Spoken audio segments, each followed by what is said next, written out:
Aux élus régionaux qui ont organisé cette mobilisation.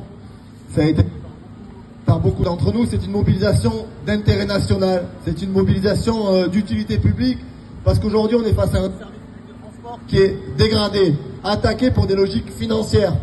Pierre l'a rappelé sur les débats qu'il y a eu au Sénat, je ne veux pas ici qu'on exonère le gouvernement.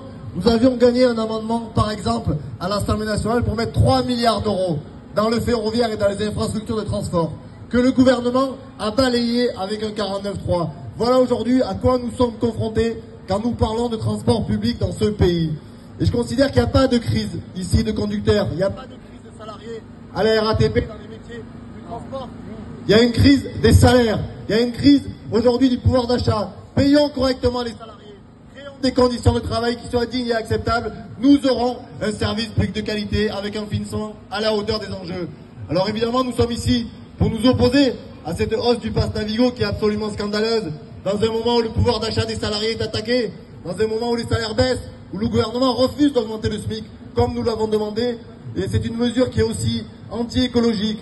Comment expliquer aux gens, comment les encourager à prendre les transports publics en augmentant le prix, avec une offre qui est absolument dégradée? Aujourd'hui, vous prenez, ça a été dit, le métro, vous ne savez pas à quelle heure vous arrivez. Vous ne savez pas dans quelles conditions vous arrivez. C'est absolument inacceptable. Métro, bus, RER.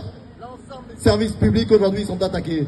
Et enfin, terminer sur une chose, c'est aujourd'hui une casse qui est organisée, une destruction qui est planifiée pour servir la rentabilité de certains actionnaires, pour servir des grandes boîtes privées qui demain veulent faire main basse sur des infrastructures de transport.